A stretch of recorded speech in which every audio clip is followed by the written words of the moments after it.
Ya, bismillahirrahmanirrahim. Assalamualaikum warahmatullahi wabarakatuh. Selamat pagi Ananda semuanya. Bagaimana kabarnya hari ini? Tentu dalam keadaan sehat bukan? Mudah-mudahan kita semua selalu ada dalam lindungan Tuhan Yang Maha Esa ya. Tak lupa juga Ibu mengingatkan untuk selalu patuhi protokol kesehatan supaya pandemi ini cepat usai dan kita bisa berkumpul kembali di sekolah untuk belajar bersama. Nah, hari ini kita memasuki subtema 3, yakni tentang selamatkan hewan dan tumbuhan. Nah, pada pembelajaran 1 ini, Ananda semua akan belajar tentang pelestarian hewan, simpulan dari teks laporan, serta kehidupan politik di negara-negara Asia Tenggara. Nah, namun sebelum kita memulai pembelajaran, tentu alangkah baiknya kita berdoa terlebih dahulu. Ibu persilahkan berdoa sesuai kepercayaan masing-masing. Berdoa dimulai. Berdoa selesai. Nah, untuk itu Ananda silahkan simak video ibu baik-baik. Mudah-mudahan ilmu yang kita pelajari hari ini bisa bermanfaat untuk kehidupan kita sehari-hari. Selamat belajar semuanya. Nah, ibu ingin bertanya, di antara Ananda semua, ada yang tahu tidak harimau Sumatera, orang utan dari Kalimantan, badak bercula 1 dari ujung kulon? Nah, hewan-hewan tersebut merupakan hewan langka loh, asal Indonesia yang dilindungi. Nah, kenapa ya hewan-hewan tersebut menjadi langka dan dilindungi? Nah, kita cari tahu bersama-sama yuk pada pembelajaran 1 kali ini. Nah, ibu di sini mempunyai gambar. Yang satu gambar hutan dan yang satu gambar perkotaan. Nah, mari kita cari tahu dengan menjawab 4 pertanyaan, ya. Nah, dari gambar tersebut, ya, pertama, apa yang akan terjadi dengan hutan tersebut apabila dijadikan perkotaan? Nah, hutan tersebut apabila dijadikan perkotaan, kira-kira apa yang akan terjadi?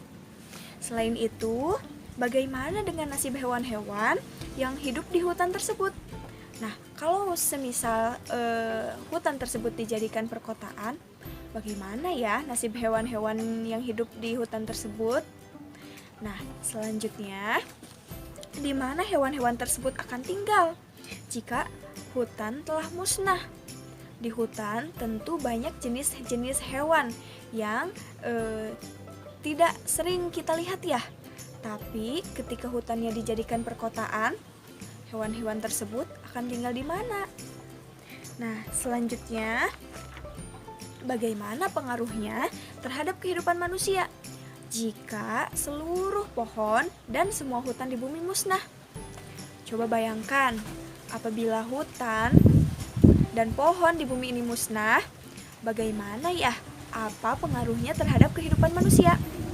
Ya, coba Ananda jawab pada buku tulis Ananda semuanya. Nah, bagaimana? Sudah dijawab semua pertanyaannya? Tentu sangat mengkhawatirkan bukan apabila seluruh bagian hutan dijadikan perkotaan. Nah, karena makhluk hidup itu memerlukan tempat tinggal untuk hidup dan berkembang biak. Tempat tinggal makhluk hidup itu disebut dengan habitat.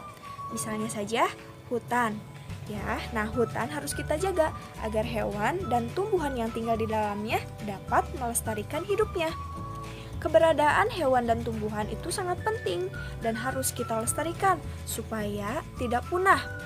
Yang kedua, dapat dimanfaatkan oleh manusia sebagai bahan makanan. Jadi, hewan dan tumbuhan itu bisa kita manfaatkan sebagai bahan makanan ya. Nah, contohnya saja ayam, baik sayuran-sayuran dan buah-buahan. Nah, tentu kalau punah nanti kita makan apa ya? Kebutuhan sumber vitamin hewani maupun nabatinya nanti tidak terpenuhi.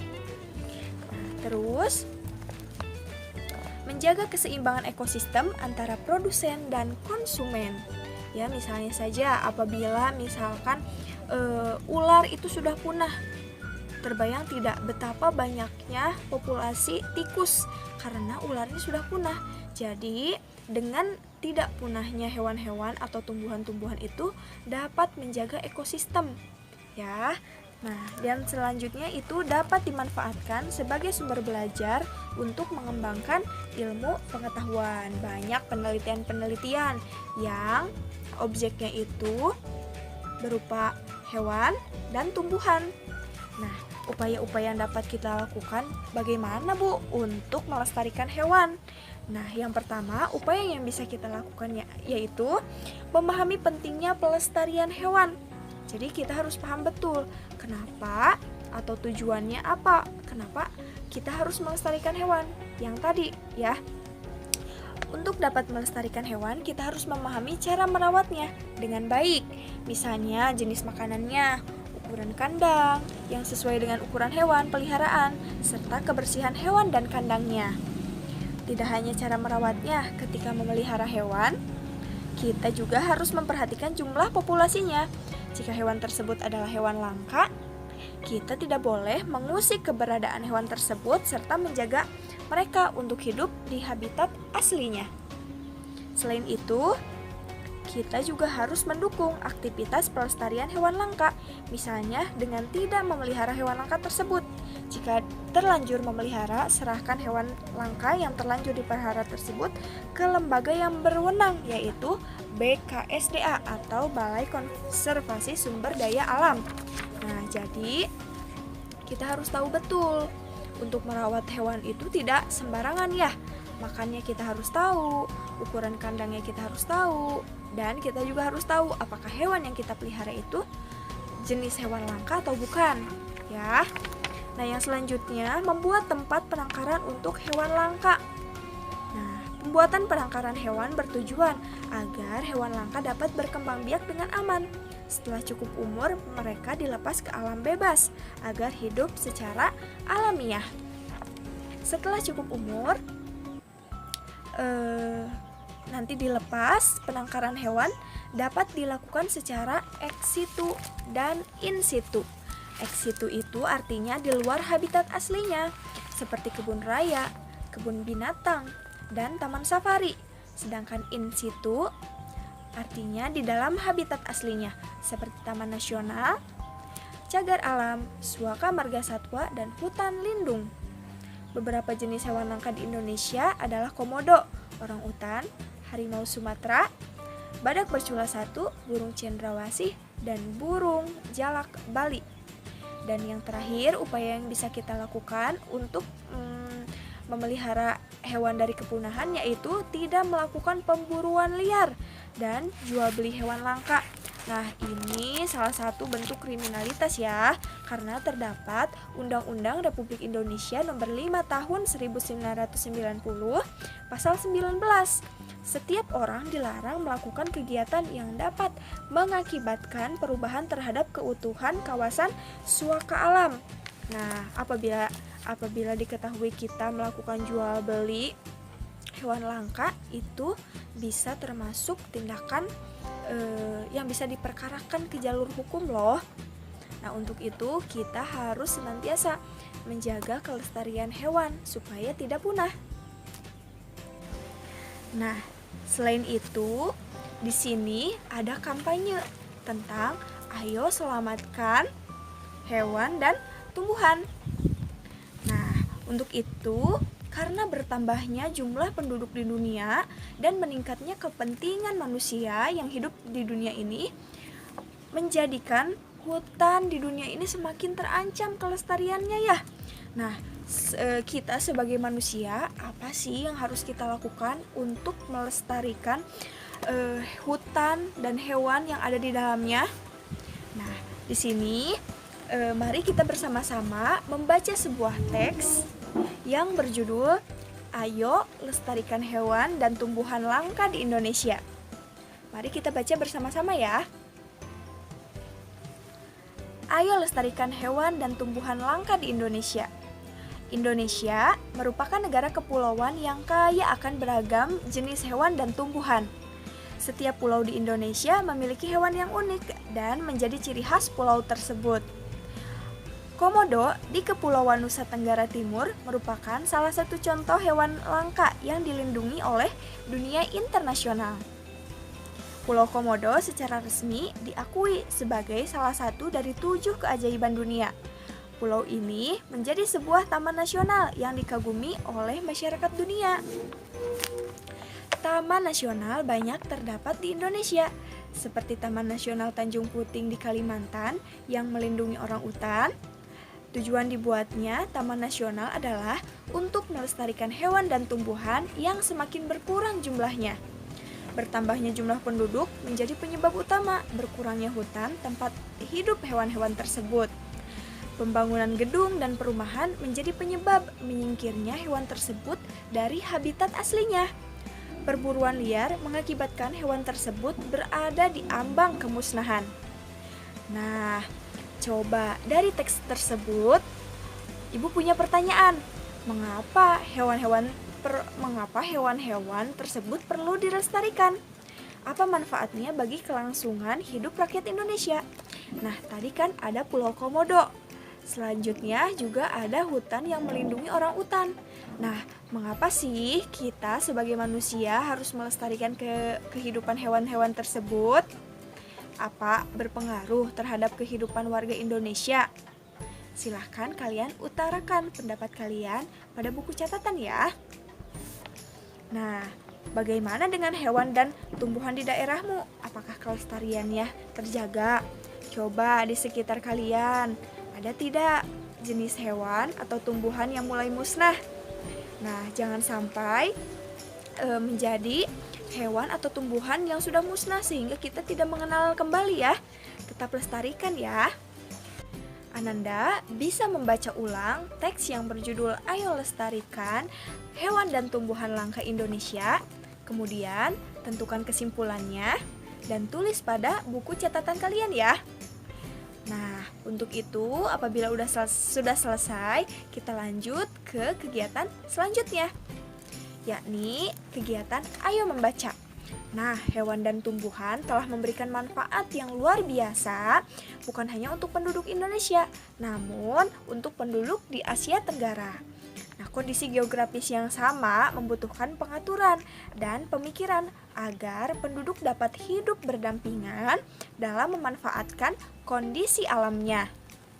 Nah, kawasan Asia Tenggara merupakan wilayah yang luas perairannya lebih besar dibanding dengan luas daratan.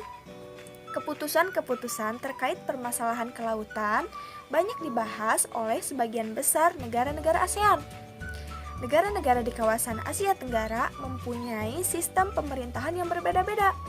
Namun pada dasarnya semua berbentuk republik, kecuali Thailand, Kamboja, Laos, dan Brunei Darussalam yang berbentuk kerajaan. Nah, sebagian besar mata pencaharian penduduk di Asia Tenggara adalah bercocok tanam. Oleh sebab itu, kerjasama di bidang produksi hasil pertanian dan perkebunan dibahas bersama di Bali tahun 2003. Nah, jadi pada pembelajaran satu kali ini kita akan membahas mengenai kegiatan-kegiatan politik negara-negara ASEAN ya. Nah, untuk menambah pengetahuan tentang kondisi politik negara-negara ASEAN, Ibu bacakan satu persatu kondisi setiap negara-negara ASEAN ya. Nah, yang pertama itu ada Brunei Darussalam. Brunei Darussalam, kepala negaranya yakni Sultan Haji Hassanal Bolkiah Muizzaddin Wad Daulah. Nah, ibu kotanya Bandar Seri Begawan. Bahasanya Melayu dan Inggris. Mata uangnya Brunei Dolar. Hari kemerdekaannya 1 Januari 1984. Lagu nasionalnya Allah Peliharakan Sultan. Brunei adalah negara kecil yang terletak di bagian utara Pulau Kalimantan. Brunei berhasil memperoleh kemerdekaannya pada tahun 1984 setelah hampir satu abad berada di bawah kekuasaan Inggris. Saat ini Brunei merupakan negara yang berpendapatan per kapita tertinggi di kawasan Asia Tenggara. Sistem pemerintahan Brunei berbentuk Kesultanan Islam yang dipimpin oleh seorang sultan. Nah, negara selanjutnya yakni Kamboja. Kepala negaranya Raja Norodom Sihamoni. Kepala pemerintahannya Perdana Menteri Hun Sen. Ibu kotanya Phnom Penh. Bahasa nasionalnya Khmer, mata uangnya riel. Nah, hari kemerdekaannya 9 November 1953. Lagu nasionalnya Norwich atau Royal Kingdom. Luas wilayah Kamboja tidak besar. Wilayah Angkor merupakan pusat pemerintahan Khmer. Kekaisaran ini menguasai sebagian besar daratan utama Asia Tenggara di abad ke-9 sampai dengan abad ke-23. Bangunan peninggalan Kekaisaran Khmer yang sangat terkenal adalah Candi Angkor yang juga dijadikan lambang negara Kamboja di bendera negara Kamboja. Nah, selanjutnya ada Indonesia. Ya, kepala negaranya itu presiden. Sekarang itu dijabat oleh Joko Widodo ya. Nah, ibu kotanya Jakarta. Bahasa nasionalnya bahasa Indonesia. Hari kemerdekaannya yang sebentar lagi nih itu 17 Agustus 1945. Lagu nasionalnya tentu Indonesia Raya ya. Nah, Indonesia ini merupakan negara yang luas, wilayah terbesar di Asia Tenggara. Negara kepulauan ini memiliki kurang lebih 17.000 pulau. Wow. Fakta geografis ini membuat warga Indonesia terdiri atas berbagai suku, agama, dan budaya. Ada ratusan suku serta ratusan dialek di seluruh wilayah Indonesia. Pancasila merupakan dasar negara yang ditetapkan oleh para pendiri bangsa Indonesia. Nilai-nilai yang terkandung dalam Pancasila diambil dari tradisi serta nilai-nilai bangsa. Nilai-nilai ini dianggap mampu menjadikan landasan perilaku bangsa yang beragam, latar belakang etnis dan budayanya. Luar biasa sekali ya negara kita. Nah, negara selanjutnya yakni Laos. Kepala negaranya presiden. Kepala pemerintahannya perdana menteri. Ibu kotanya di Vientiane. Bahasa nasionalnya Lao. Mata uangnya Kip. Nah, hari kemerdekaannya itu 19 Juli 1949 dan lagu nasionalnya Peng Sat Lao ya, atau Hymn of the Lao People. Nenek moyang penduduk Laos berasal dari Cina Selatan. Pada tahun 1353, penduduk Laos dipimpin oleh Pha Ngaon yang menyebut wilayah yang dipimpinnya sebagai kerajaan sejuta gajah. Kerajaan besar ini bertahan hingga tahun 1700-an sampai akhirnya terpecah belah. Sekitar tahun 1800, sebagian besar Laos dikuasai oleh Siam. Kemudian Prancis mengambil alih dan pemerintah di sana tahun 1893. Pada tahun 1893, Prancis mengambil alih kekuasaan. Pada tahun 1954, Perjanjian Geneva menetapkan Laos sebagai sebuah negara yang bebas dan netral. Perang saudara masih berkecamuk antara pasukan yang setia kepada pemerintah melawan gerilyawan komunis Pathet Lao. Nah, negara selanjutnya yakni ada Malaysia. Malaysia ini dipimpin oleh kepala negara berupa sultan, seorang sultan ya. Kepala pemerintahannya Datuk Sri Mod Najib bin Tun Abdul Razak. Ibu kotanya Kuala Lumpur. Bahasanya itu memakai Melayu, Inggris, Cina, dan Tamil. Mata uangnya ringgit. Nah, hari kemerdekaannya 31 Agustus 1957. Lagu nasionalnya Negaraku. Tahun 1400-an, wilayah di Selat Malaka mulai dikenal sebagai pusat perdagangan. Sejak saat itu, wilayah tersebut menjadi daerah yang diperebutkan. Tahun 1511, Portugis berhasil menguasai Malaka. Tahun 1641, Belanda mengambil alih. Lalu, tahun 1786, Inggris masuk ke Malaka dan menguasai Pulau Penang. Tahun 1824, Belanda menyerahkan Malaka ke Inggris. Pada masa Perang Dunia Kedua, Jepang sempat menduduki Malaka. Namun kemudian Inggris berhasil menguasai kembali Semenanjung Malaya di tahun 1945. 3 tahun kemudian, Inggris membentuk Federasi Malaya. Di tahun 1957, Federasi Malaya berhasil mendapatkan kemerdekaannya. Inggris juga menyerahkan Penang dan Malaka. Nah, selanjutnya ada negara Myanmar. Kepala negaranya seorang presiden, ibu kotanya Naypyidaw, bahasa nasionalnya Myanmar, hari kemerdekaannya 4 Januari 1948, dan lagu nasionalnya Till the End of the World Myanmar, ya. Tahun 1948, Myanmar menjadi negara merdeka yang menganut sistem demokrasi parlementer. Perdana Menteri pertama bernama U Nu. Tahun 1958, pihak militer yang dipimpin oleh Jenderal U Ni Win menjatuhkan UNU. Mereka mengambil alih kekuasaan negara. Sejak saat itu, Myanmar menganut sistem satu partai politik dan meninggalkan sistem demokrasi parlementer. Nah, selanjutnya ada negara Filipina. Nah, kepala negara itu seorang presiden. Ya. Ibu kotanya Manila. Bahasanya Filipino, Inggris, Spanyol. Mata uangnya peso. Hari kemerdekaannya 12 Juli 1898. Lagu nasionalnya Lupang Hinirang. Nama Filipina berasal dari Philip XI, Raja Spanyol di abad 16 saat Filipina dikuasai Spanyol. Pada tahun 1898, Spanyol menyerahkan kekuasaan atas Filipina ke Amerika Serikat setelah Perang Spanyol-Amerika.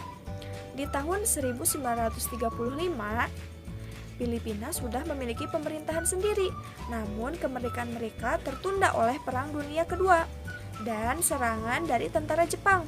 Hingga akhirnya tentara Amerika Serikat berhasil membebaskan Filipina pada tahun 1944 sampai 1945. Negara Republik Filipina diproklamasikan pada tanggal 4 Juli 1946 yang dikenal sebagai Hari Republik. Negara selanjutnya yakni Singapura.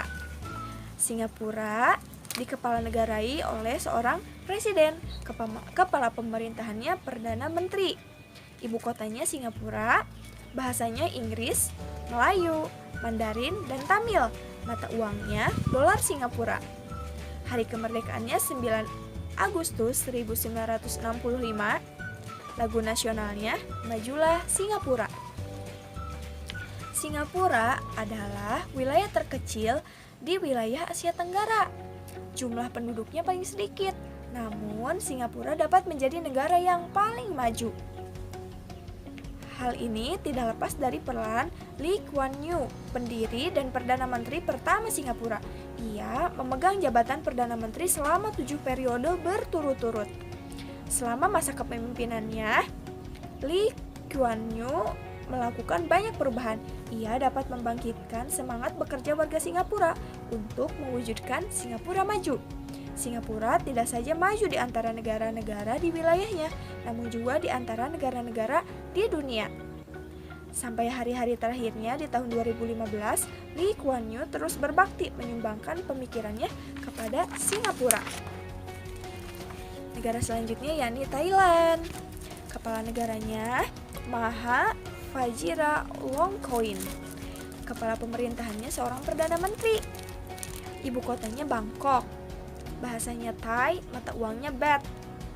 Nah, hari kemerdekaannya itu tidak pernah dijajah oleh negara lain. Jadi, Thailand itu satu-satunya negara Asia Tenggara yang tidak pernah dijajah oleh negara lain. Nah, selanjutnya ada lagu nasional.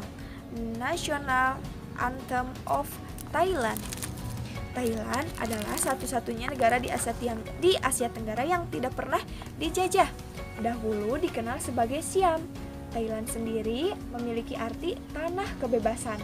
Sejak 1932, Thailand menganut sistem monarki konstitusional yang dipimpin oleh seorang raja. Raja kemudian memilih Perdana Menteri dari anggota Dewan Perwakilan. Thailand mulai dihuni oleh manusia diperkirakan pada 2000 tahun sebelum Masehi. Hal ini diperkuat dengan ditemukannya situs arkeologi di Ben Siang. Nah, negara selanjutnya, negara terakhir yakni Vietnam. Vietnam dikepala-negarai oleh seorang presiden. Nah, kepala pemerintahannya Perdana Menteri, ibu kotanya di Hanoi. Bahasa nasionalnya Vietnam. Hari kemerdekaannya 2 September 1945 dari Prancis, jadi dahulunya dijajah oleh Prancis. Nah, lagu nasionalnya The Song of the Marching Troops. Nah, Vietnam merupakan sebuah negara sosialis yang dipimpin oleh Partai Komunis Vietnam. Presiden merupakan kepala negara yang sekaligus menjadi pemimpin militer. Perdana Menteri dipilih untuk menjalankan pemerintahan. Penduduk awal Vietnam berasal dari lembah Sungai Merah sekitar 5.000 tahun yang lalu. Mereka bertahan sampai sekitar 207 sebelum Masehi. Mereka ditaklukkan oleh seorang pemimpin Cina yang membentuk kerajaan bernama Nam Viet. Nah, di pembelajaran sebelumnya kamu sudah memilih kan? Ananda semua sudah memilih dua negara ASEAN dan membandingkannya dalam hal segi ekonomi. Nah, setelah kamu membaca, Ananda mendengarkan dan membaca informasi mengenai kondisi politik negara-negara ASEAN, sekarang Ananda bisa melengkapi diagram pen yang Ananda punya dengan informasi tambahan mengenai kondisi politik.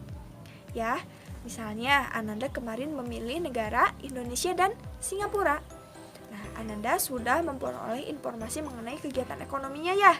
Nah, pada pembelajaran kali ini silahkan Ananda lengkapi dengan informasi-informasi tentang politik kedua negara tersebut ya.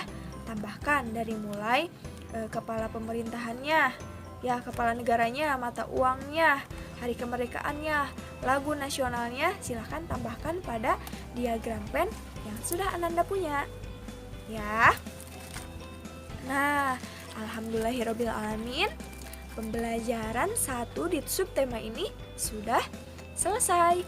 Ananda hari ini sudah belajar tentang melestarikan hewan ya yang langka di Indonesia. Ya kan? Nah, selain itu Ananda juga sudah belajar membuat kesimpulan dari teks Ayo Lestarikan Tumbuhan dan Hewan Langka Indonesia. Nah, selain itu Ananda juga sudah mengetahui keadaan politik di negara-negara Asia Tenggara ya. Nah, untuk itu mudah-mudahan ilmu yang kita pelajari hari ini bisa bermanfaat ya. Nah, Ibu ingin bertanya, di antara negara-negara Asia Tenggara, negara mana sih yang tidak pernah dijajah oleh negara lain? Silahkan tuliskan jawabannya di kolom komentar ya. Nah, cukup sekian pembelajaran kali ini. Mohon maaf apabila banyak kekurangan. Tetap semangat, Ananda belajar di rumahnya ya. Untuk itu, akhir kata, Assalamualaikum warahmatullahi wabarakatuh.